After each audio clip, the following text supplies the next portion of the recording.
নমস্কার বন্ধুরা, সবাই কেমন আছো? আশা করছি সবাই ভালো আছো। আজকে চলে আসলাম আরেকটি রেসিপি নিয়ে। তো আজকে বানাবো কুমড়ো শাক দিয়ে মুসুরির ডালের একটা দুর্দান্ত স্বাদের একটা রেসিপি। তো বন্ধুরা, ভিডিওটি স্কিপ না করে সম্পূর্ণ দেখো, ফুল ওয়াচ করে দিও। আমি কিন্তু সবার ভিডিওই ফুল ওয়াচ করে দেখি, এরকমভাবে ফুল ওয়াচ করে দেখো।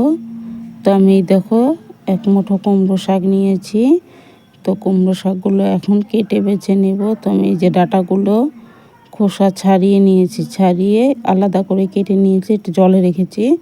আর এই কুমড়ো শাকগুলো আলাদা করে নিয়েছি। শাকের মধ্যে 1 চামচ লবণ দিয়ে আমি এটাকে কচলে নেব, একটু কচলে ধুয়ে পরিষ্কার করে নেব।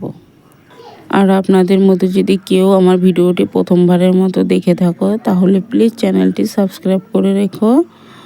আর সাবস্ক্রাইব করে পাশে থাকা বেল আইকনটি অন করে দিও, যাতে আমি ভিডিও ছাড়ার সঙ্গে সঙ্গে নোটিফিকেশন তোমাদের কাছে চলে যায়। তো এই দেখো বন্ধুরা, আমি এই যে শাক আর ডাঁটা সব ধুয়ে নিয়েছি। শাকগুলো কচলে ধুয়েছি। শাকের মধ্যে একটু কাটা কাটা ভাব থাকে না, সেজন্য। তো এদিকে জল বসিয়ে দিয়েছি। আর আমি এখানে 1 বাটি মুসুর ডাল নিয়েছি। ডালটা ধুয়ে পরিষ্কার করে নিব। 2-3 বার ডালটাকে পরিষ্কার করে ধুয়ে নিব কচলে। আর আমার আগের ভিডিওগুলোতে অনেকে অনেক ভালোবাসা দিয়েছো। সবাইকে অসংখ্য ধন্যবাদ। এভাবেই পাশে থেকো। অল্প অল্প করেই তো এগিয়ে যেতে পারবো বন্ধুরা। সবাই এইভাবেই পাশে থেকো, আমিও সবার পাশে থাকবো। তো এই দেখো, আমি ডালটা ধুয়ে নিয়েছি, 2-3 বার কিন্তু ধুয়ে নিলাম। তো সবাই এইভাবেই পাশে থেকো, আমিও সবার পাশেই থাকবো। তো এই যে ডালটা ধোয়া হয়ে গেছে, ডালটা আমি এখন দিয়ে দিলাম। দিয়ে আমি ডালটাকে ফুটিয়ে নেব এখন। তো আমি এখানে পরিমাণ মতো নুন দিয়ে দিব, আমি পরে আর দেব না। তো আমি একবারেই দিয়ে দিলাম নুনটা। এই যে আমার পরিমাণ মতো আমি নুন দিয়ে দিলাম। আর এখন এই যে ডালের ফেনাটা বেরিয়েছে, ফেনাটা কেটে দেব। ফেনাটা থাকলে ডালটা খেতে ভালো লাগবে না, সেজন্য আমি ডালের ফেনাটা উঠিয়ে ফেলে দেব।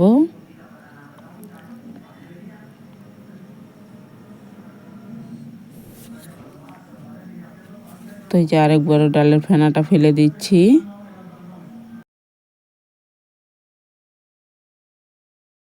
তো এই দেখো বন্ধুরা, আমি ডালটাই যে এরকমভাবে সেদ্ধ করে নিয়েছি।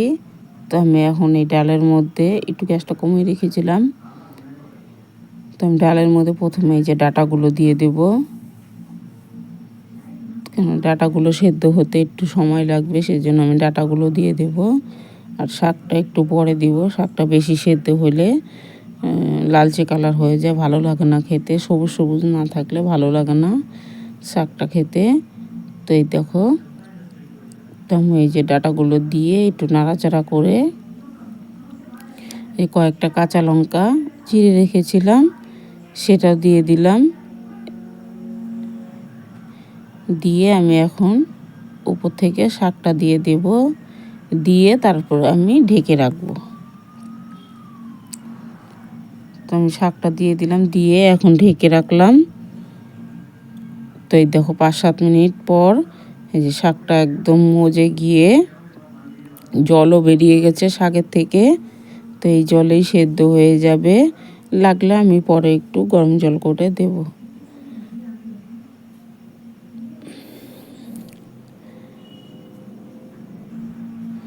তো এই দেখো, ভালো করে নাড়াচাড়া করে দিলাম। নাড়াচাড়া করে দিয়ে এখন আরও কিছুক্ষণ ঢেকে রেখেছিলাম। তারপর ঢাকনাটা উঠিয়ে এই যে আমি পরিমাণ মতো হলুদ দিয়ে দিলাম। আমি এটাতে কিন্তু আর কোনো মশলা দেব না, শুধু একটু ফোড়ন দেব, আর কোনো কিছু লাগে না এটাতে।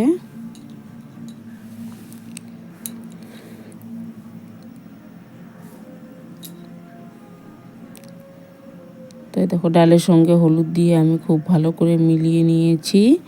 মিলিয়ে নিয়ে তো আমি এখন একটা গামলাতে ঢেলে নেব।